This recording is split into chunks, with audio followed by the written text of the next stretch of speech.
الضيوف الكرام النهارده يعني كلنا سعداء في هذا اليوم، وسنظل نهتف باسم مصر وباسم شهداء الثورة. منذ الدقيقة الأولى ومنذ سمعنا الاسم وهو يناضل وهو يطالب بالتغيير وهو يطالب بأن تكون مصر أفضل حالا. كانت الجريمة العظمى أن نطالب بأن تتغير مصر، وكان هو أول من أطلق كلمة التغيير. بقت كلمة التغيير أول ما نسمعها نفتكر على طول اسمه، دكتور محمد البرادعي.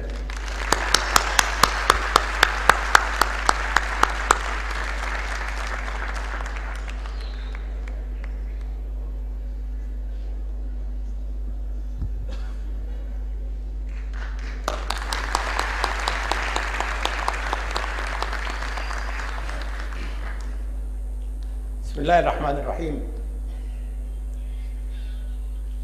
احنا النهارده مجتمعين هنا عشان ننحني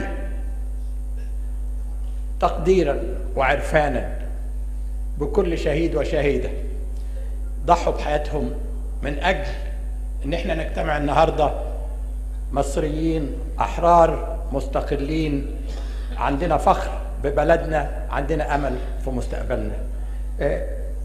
ده أقل شيء إن إحنا لازم نعمله لهؤلاء الشهداء الذين ضحوا بحياتهم من أجل أن نستعيد حريتنا. كنت أتمنى أن يحصل التغيير بطريقة سلمية، وألا نضطر مع نظام بائس أن نضحي بشبابنا، مستقبلنا، في أن نتحرر وأن نعود مرة أخرى نعيش جزء من الحياة الإنسانية.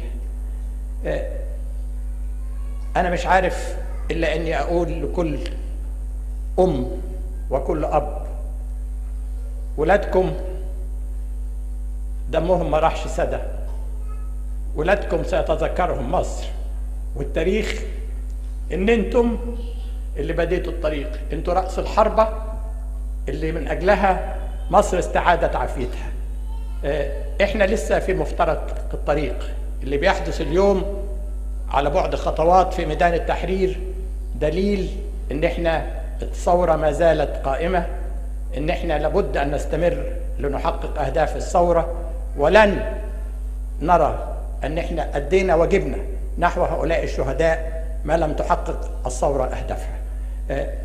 اشكر جمعية رسالة على تفضلها باستضافتنا اليوم، على عملهم الخيري القيم لكل محتاج ومحتاجة في مصر.